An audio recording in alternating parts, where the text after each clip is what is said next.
was diagnosed with MS, and I was devastated.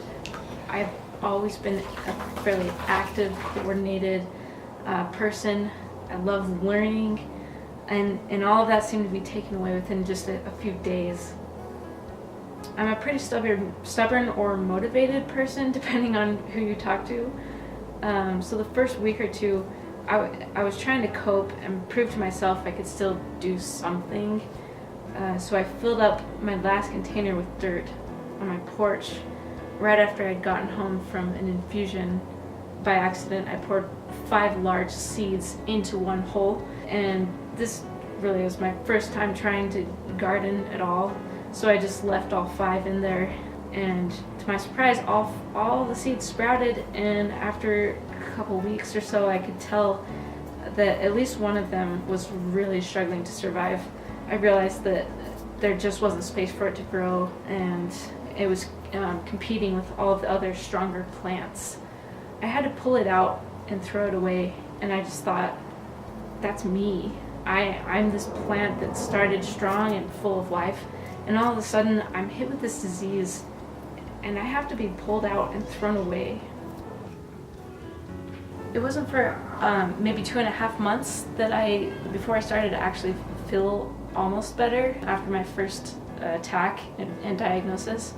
And so I started to realize maybe there was more hope than I had felt like there was when I was deep in the trenches of the MS attack. It was kind of a wake-up call for me to check into my life. If I feel good today, I need to sprint. And if I don't feel good today, then I need to rest and take it easy. But I wanted to push myself and see if I could still be doing the same things that I love, that give me purpose, that make me feel like I'm capable and contributing. I did realize that there is one difference. I'm not the plant, I'm the gardener, and that means I have a choice. I have a choice to accept that there are things that are shriveling up, or things that aren't going the way that I had hoped, things that I can't control. That doesn't mean that I should give up just because one part of my life is starting to shrivel. I had a choice, and I decided that I'm not going to let this take over and destroy my life. I'm not going to be defined by how I feel. I'm not going to be defined by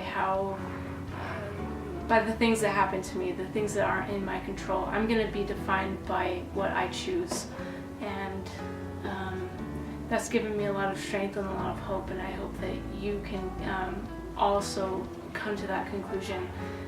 You don't have to be defined by the terrible things that happen to you, whether it's physical disease or people being a victim of other people's actions, or a victim of your own. Life is still worth living. There is meaning in suffering even. Let's go on this journey together then.